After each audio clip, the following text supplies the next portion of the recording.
दोस्तों स्वागत है आपका एसवीएन कैरियर पॉइंट चैनल में। दोस्तों आज की इस वीडियो में हम बात करेंगे इंडियन एयरफोर्स यानी कि भारतीय वायुसेना द्वारा निकाली गई ग्रुप एक्स और ग्रुप वाई की भर्ती के बारे में। दोस्तों ग्रुप एक्स यानी कि टेक्निकल ग्रुप और ग्रुप वाई यानी कि नॉन टेक्निकल ग्रुप। दोस्तों इसमें जो है इंडियन एयरफोर्स ने भर्ती निकाली है, जिसका ऑफिशियल नोटिस जारी हो चुका है। दोस्तों कब से इसके फॉर्म स्टार्ट होंगे, क्या इसमें एज मांगी गई है, ठीक है, क्या इसका फिजिकल फिटनेस टेस्ट रहेगा और मेडिकल स्टैंडर्ड, ठीक है दोस्तों, और सैलरी और प्रमोशन इनके बारे में हम जो है इस वीडियो में आपको चर्चा करेंगे और बताएंगे। दोस्तों बाकी का जो इसका जो सेकंड पार्ट रहेगा, जैसे कि आपका एग्ज़ाम पैटर्न और एग्ज़ाम जो है सीक्वेंस क्या रहेगा, ठीक है, किस प्रकार से आपके एग्ज़ाम लिए जाएंगे, क्या ड्यूरेशन रहेगी, वो मैं आपको इसके दूसरे पार्ट में बताऊंगा, क्योंकि दोस्तों वीडियो लंबा हो जाएगा। नहीं तो मुख्य बिंदु आपको मैं बता देता हूं। दोस्तों देखिए, ये जो है ऑफिशियल नोटिस है, यहाँ पर आप देख सकते हैं। देखिए दोस्तों, भारतीय वायुसेना द्वारा यह जो जारी किया गया ऑफिशियल नोटिस है, ठीक है दोस्तों। अब देखिए यहाँ पर क्या दिया गया है। तो online registration shall commences at 10 hour on 22 January 2021 and will close at 17 hour on 7 February 2021। जी हाँ दोस्तों, तो आपकी जो ऑनलाइन रजिस्ट्रेशन है इसमें 22 जनवरी 2021 से सुबह 10 बजे से प्रारंभ हो जाएंगे और 7 फरवरी 2021 शाम 5 बजे तक जो है आप इसमें रजिस्ट्रेशन कर सकते हैं और इसके लिए अप्लाई कर सकते हैं, ठीक है दोस्तों। अब यहाँ पर हम बात करेंगे एज फैक्टर के बारे में, क्या आपकी एज रहनी चाहिए। तो देखिए, एलिजिबिलिटी क्राइटेरिया में आपको दिया गया है डेट ऑफ बर्थ ब्लॉक, ठीक है दोस्तों। कैंडिडेट, जूम कर लेता हूँ इसको, candidate one between 16 January 2021 and 29 December 2004 both days inclusive, ठीक है दोस्तों। तो आपका 16 जनवरी 2001 से 29 दिसंबर 2004 के बीच यदि जन्म है तो आप जो है इस भर्ती के लिए एलिजिबल हैं फॉर्म अप्लाई करने के लिए, ठीक है दोस्तों। ये दोनों डेट भी शामिल हैं। यदि 16 जनवरी 2001 या 29 दिसंबर 2004 को भी यदि आपका जन्म हुआ है तो आप इस जो है भर्ती के लिए एलिजिबल हैं, ठीक है दोस्तों। अब यहाँ पर जो है, in case candidate clears all the states of the selection procedure then the upper age limit as on date of enrolment is 21 years. तो यहाँ पर जो अधिकतम उम्र सीमा रखी गई है दोस्तों वो 21 साल है, ठीक है दोस्तों। तो एज का आपको मैंने बता दिया है। अब हम बात करेंगे एजुकेशन क्वालिफिकेशन क्या मांगी गई है। तो दोस्तों देखिए, group X except education instructor trade, education instructor trade के अलावा जो है ग्रुप एक्स में भर्ती निकाली गई हैं। अब इनके लिए क्या मांगा गया है, देखिए दोस्तों, passed intermediate 10th+2 equivalent examination with mathematics, physics and English from an education board listed as COBSE member. तो आपको जो है 12वीं पास मांगा गया है। मैथ, फिजिक्स और इंग्लिश आपका जो है एक सब्जेक्ट होना चाहिए, ठीक है दोस्तों। ये जो है तीनों विषय आपके पास होनी चाहिए आपके 12वीं में, ठीक है दोस्तों। और COBSE से आपका जो है बोर्ड मान्यता प्राप्त होना चाहिए। लगभग सभी स्टेट बोर्ड COBSE से मान्यता प्राप्त रहते हैं, ठीक है दोस्तों। इसमें आपका जो है 50% मार्क्स आपके 12वीं में ओवरऑल मांगे गए हैं। एग्रीगेट परसेंट आपका जो है 50% रहना चाहिए, ठीक है दोस्तों। यानी कि जैसे 500 नंबर का आपका पेपर होता है तो उसमें आपके कम से कम 250 नंबर होने चाहिए, ठीक है दोस्तों, overall. And 50% marks in English, आपकी जो है इंग्लिश सब्जेक्ट में स्पेशली कहा गया है कि 50% मार्क्स कम से कम होने ही चाहिए, ठीक है दोस्तों। यदि आपके पास 12वीं में इतना जो है एलिजिबिलिटी नहीं है कि आपके 50 से कम हों या इंग्लिश में कम हों, तो आप दोस्तों यहाँ एक ऑप्शन और है आपके लिए, और करके दिया गया है। Passed 3 years diploma course in engineering in any stream as mentioned in the drop down menu of apply online section under candidates login on the CASB web portal.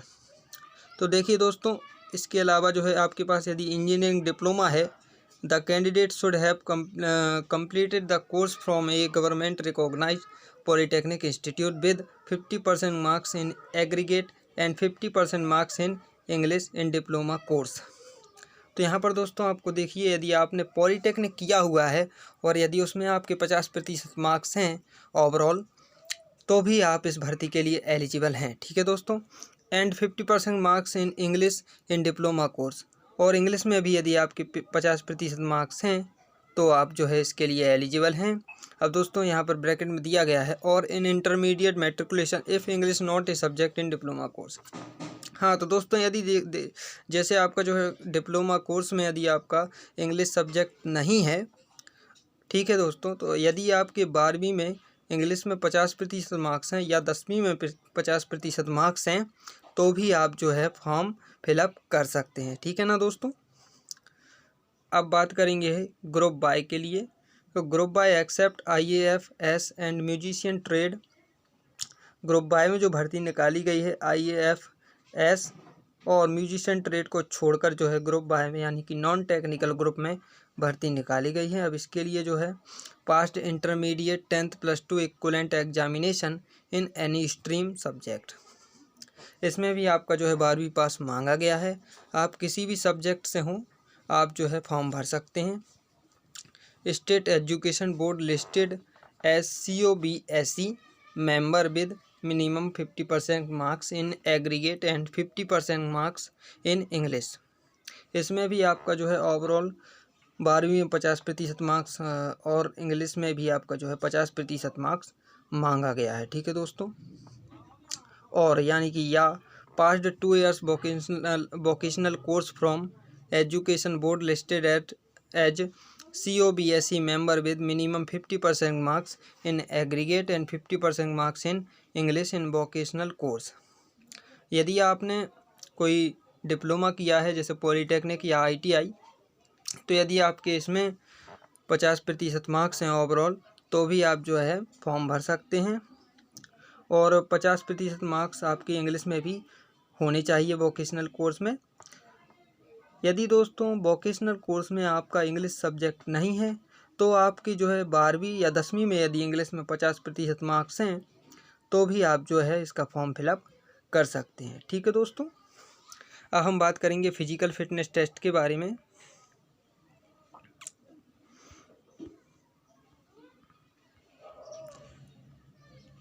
देखिए दोस्तों, physical fitness test PFT, name of the short listed candidate who qualify the online test. ठीक है दोस्तों, पहले आपका online test होगा, यदि आप उसमें निकल जाते हैं तो आपका जो है PFT होगा, जिसमें आपकी airman selection centre for physical fitness test which would consist of 1.6 kilometre run. जी हाँ दोस्तों, आपकी 1.6 किलोमीटर आपकी दौड़ मांगी गई है, यानी कि 1600 मीटर, जिसे कंप्लीट करने के लिए आपको 6 मिनट 30 सेकेंड यानी कि 6 मिनट 30 सेकेंड का समय दिया जाएगा। ठीक है। और कैंडिडेट सेल है also have to complete 10 pushups 10 situps and 20 squats. Candidate को जो है 10 पुशअप 10 सिटअप और 20 स्क्वाट्स जो है लगाने होंगे। ठीक है दोस्तों, क्वालिफाई करने के लिए फिजिकल फिटनेस टेस्ट। ठीक है दोस्तों। अब हम जो है बात करेंगे मेडिकल स्टैंडर्ड के बारे में। तो दोस्तों अब हम मेडिकल स्टैंडर्ड के बारे में बात करेंगे। देखिए यहाँ पर आपको मेडिकल स्टैंडर्ड के बारे में दिया गया है। General medical standards for both group X except education instructor trade and group Y except IAFS and musician trades are as follow. तो देखिए दोस्तों, यहाँ पर एक्स और वाई दोनों ग्रुप के लिए आपकी जो है मेडिकल स्टैंडर्ड मैंडेटरी जो मेडिकल स्टैंडर्ड है बताया गया है। तो हाइट आपकी जो है minimum acceptable height is 152.5 centimetre, तो 152.5 सेंटीमीटर जो है आपकी हाइट होनी चाहिए। Except IAFP and auto tech trades. IAFP और ऊटोटेक ट्रेड्स को छोड़कर जो है आपकी जो है मिनिमम हाइट कितनी मांगी गई है 152.5। However minimum acceptable height for IAFP and auto tech trades. तो IAFP और ऊटोटेक ट्रेड के लिए जो है हाइट क्या मांगी गई है यहाँ पर आप देख सकते हैं, इनके लिए अलग से मांगी गई है। For IAFP trade 165 centimetre. ठीक है। For any and hill states. IAFP के लिए 165 सेंटीमीटर मांगी गई है। नॉर्थ ईस्ट और पहाड़ी इलाके वाले जो हमारे राज्य हैं, ठीक है, पूर्वोत्तर राज्य हैं, उनके लिए 165 सेंटीमीटर और 175 centimetre for other state. 175 centimetre अन्य राज्यों के लिए जो है हाइट इस पोस्ट के लिए मांगी गई है। ठीक है दोस्तों, अब बात करेंगे for Autotech trade. For Autotech trade के लिए आपकी जो है height 162.5 centimetre for any and hill states. तो नॉर्थ ईस्ट और पहाड़ी इलाकों वाले जो राज्य हैं उन कैंडिडेट्स के लिए, वहाँ के कैंडिडेट्स के लिए 162.5 सेंटीमीटर मांगी गई है ऑटोटेक ट्रेड के लिए, और 165 सेंटीमीटर अदर स्टेट्स के लिए मांगी गई है। अब यहाँ पर जो है दोस्तों नोट में दिया गया है कि जो एनी एंड हिल स्टेट्स वाले जो राज्य हैं, तो वो तो आपको पता ही है, ठीक है, अरुणाचल प्रदेश, असम, मेघालय, मणिपुर, सिक्किम, नागालैंड, ये सभी जो हैं हिल स्टेट्स और नॉर्थ ईस्ट वाले जो है राज्य हैं।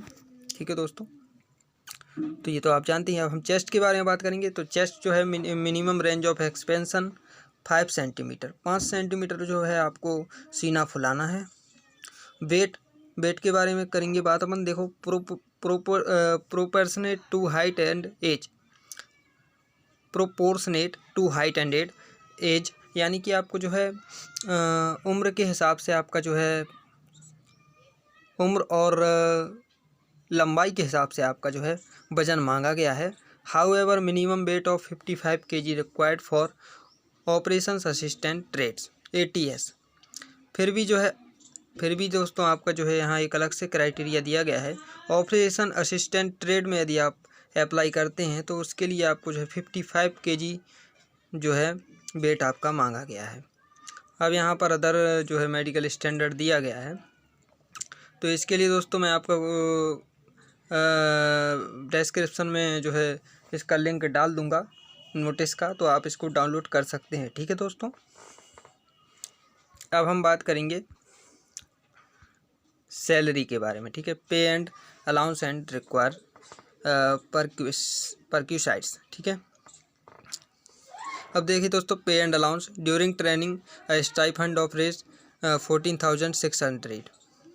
दोस्तों आपका जो है ट्रेनिंग के दौरान आपको जो है 14,600 रुपये पर मंथ जो है आपको भुगतान किया जाएगा। ठीक है दोस्तों, मिलेगा आपको ये। On completing of training the starting gross emoluments at the minimum of scale of pay including military service pay, MSP के हिसाब से जो है आपको मिलेगा इसमें जो है सैलरी। जब आपकी ट्रेनिंग पूरी हो जाएगी तब आपको जो है MSP के हिसाब से आपको सैलरी मिलेगी। ठीक है दोस्तों, अब बात करेंगे ग्रुप एक्स ट्रेड के लिए क्या सैलरी रहने वाली है। तो इसके लिए 33,100, ठीक है, 33,100 per month plus dearness allowance as applicable. ठीक है दोस्तों, 33,100 आपका जो है बेसिक पे रहेगा। ठीक है, इसमें जो है आपको महंगाई भत्ता वगैरह सब अलग से दिया जाएगा। ठीक है दोस्तों, अब बात करें ग्रुप बाई के लिए। तो ग्रुप बाई के लिए जो है 26,900 पर मंथ। ठीक है दोस्तों, 26,900 रुपये आपकी जो है ग्रुप बाई में रहेगी आपकी सैलरी। ठीक है दोस्तों, और अलग से जो है भत्ते आपको मिलेंगे। ठीक है, अदर अलाउंस ये सब दिया गया है दोस्तों। ठीक है, अदर अलाउंस के बारे में भी अब हम बात करेंगे। इसके जो है कैरियर प्रोग्रेशन, यानी कि जो है क्या आपका कैरियर प्रोग्रेशन रहेगा, क्या आपका प्रमोशन रहेगा। तो देखिए, promotion prospects exist up to the rank master warrant officer. ठीक है दोस्तों, तो आप जो है मास्टर वारंट ऑफिसर की रैंक पर पहुंच सकते हैं, subject to service being extended at applicable stage. ठीक है दोस्तों, opportunities to become a commissioned officer also exist for those airmen who qualify the prescribed examination. ठीक है दोस्तों, तो आपको जो है कमीशन्ड ऑफिसर की पोस्ट पर पहुंचने का भी मौका मिलेगा यदि आप जो है इसी में और भी एग्ज़ाम जो है आप देंगे। ठीक है, अपने पोस्ट पर कार्य करते हुए आप और भी एग्ज़ाम जो है इसमें देंगे तो आप कमीशन्ड ऑफिसर की पोस्ट पर भी पहुंच सकते हैं। तो दोस्तों ओवरऑल सभी मैंने आपको इम्पोर्टेंट जानकारी दे दी है। वीडियो आपको पसंद आई हो तो लाइक करें दोस्तों, चैनल को सब्सक्राइब करें सभी प्रकार की गवर्नमेंट जॉब की लेटेस्ट नोटिफिकेशन पाने के लिए। दोस्तों वीडियो थोड़ा लंबा हो गया है लेकिन आपको पूरा समझ में आ गया होगा। दोस्तों आगे का इसका जो पार्ट है कि आपका जो है मेडिकल स्टैंडर्ड पूरा जो है और एग्जामिनेशन प्रोसेस क्या रहेगी, कि क्या आपका ऑनलाइन टेस्ट क्या पहले होगा, ठीक है, और क्या क्या आपकी जो है मैंडेटरी टेस्ट होंगे इसमें, एडेप्टेबिलिटी टेस्ट, सभी के बारे में मैं आपको सेकंड पार्ट में बताऊंगा। ठीक है दोस्तों, तब तक के लिए बाय बाय, जय हिंद।